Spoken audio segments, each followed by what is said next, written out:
خلیفہ تاج الشریعہ حضرت علامہ مفتی اختر حسین صاحب قبلہ، نعرہ تکبیر، نعرہ رسالت، تاج الفقہا، تاج الفقہا، خلیفہ تاج الشریعہ، خلیفہ فقیہ الملت، خلیفہ فقیہ الملت، خلیفہ تاج الشریعہ حضرت علامہ مفتی اختر حسین صاحب قبلہ، نعرہ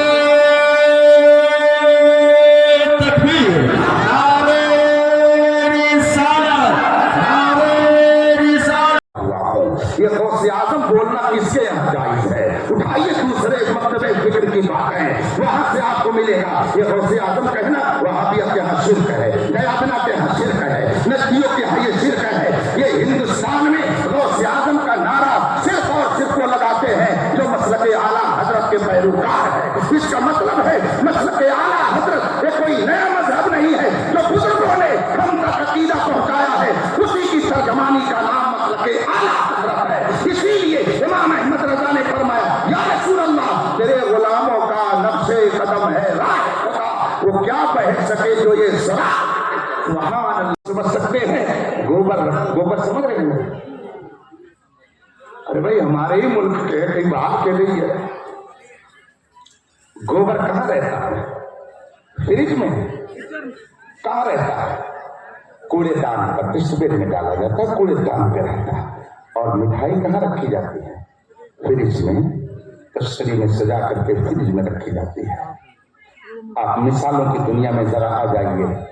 فرض کیجئے کہ ایک مکان ایسا ہے کہ جس کا گیٹ کھلتا ہے تو سامنے فریج دکھتی ہے اور سامنے ہی ایک کوڑا دان ہے جس پہ گوبر ڈالا جاتا ہے۔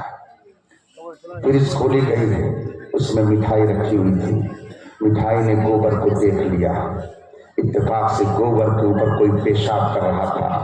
محترمہ مٹھائی کو ترس آ گیا اور اس نے جناب گوبر سے کہا آ جاؤ، قریب آ جاؤ۔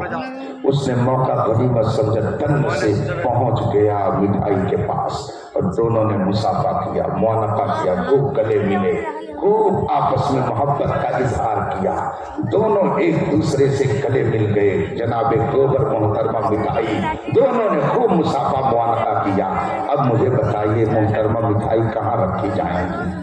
ان کو کہاں رکھا جائے گا؟ آپ بتائیے۔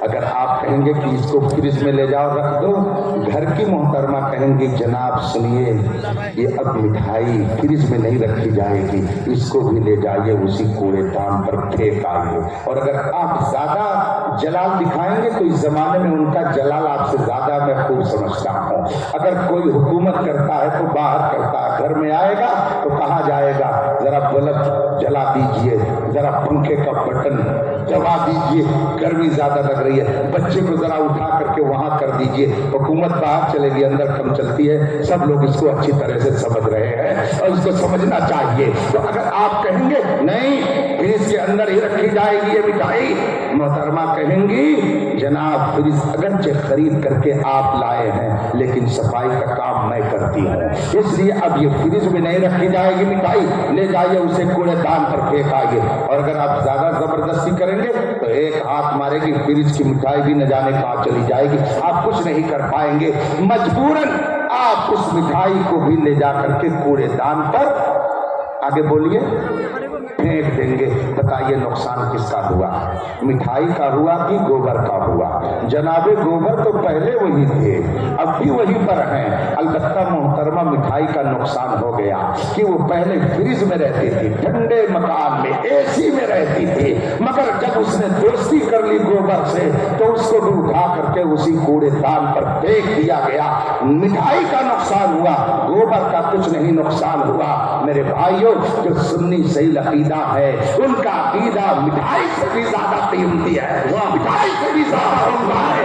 اگر آپ اس عقیدوں سے دوستی کریں گے ان کا کچھ نہیں نقصان ہوگا۔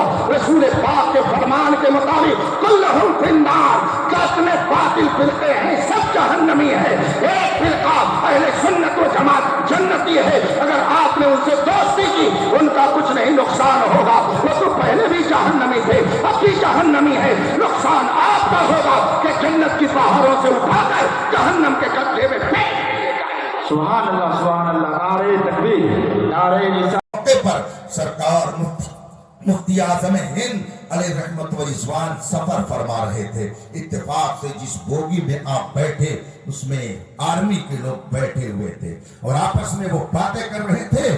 کسی نے اسی بیچ حضرت سیدنا عیسیٰ علیہ الصلوۃ والتسلیم کی شان میں گستاخی کر دی. سرکار مفتی اعظم ہند کا آخری دور تھا. ان کے ذوق اور نقاہت کا عالم یہ تھا کہ وہ زیادہ دیر تک بیٹھ نہیں سکتے تھے, لیٹے ہوئے تھے. اتنے میں جو ہی آپ کے کان میں آواز آئی کہ ایک آرمی والا حضرت عیسیٰ علیہ السلام کی شان میں گستاخی کر رہا ہے, پرجلال انداز میں اٹھ کر بیٹھ جاتے ہیں اور فرماتے خبیث اپنی زبان کو بند کر. اس آرمی والے سے سرکار مفتی اعظم ہند نے یہ جملہ فرمایا. شارح بخاری مفتی شریف الحق امجدی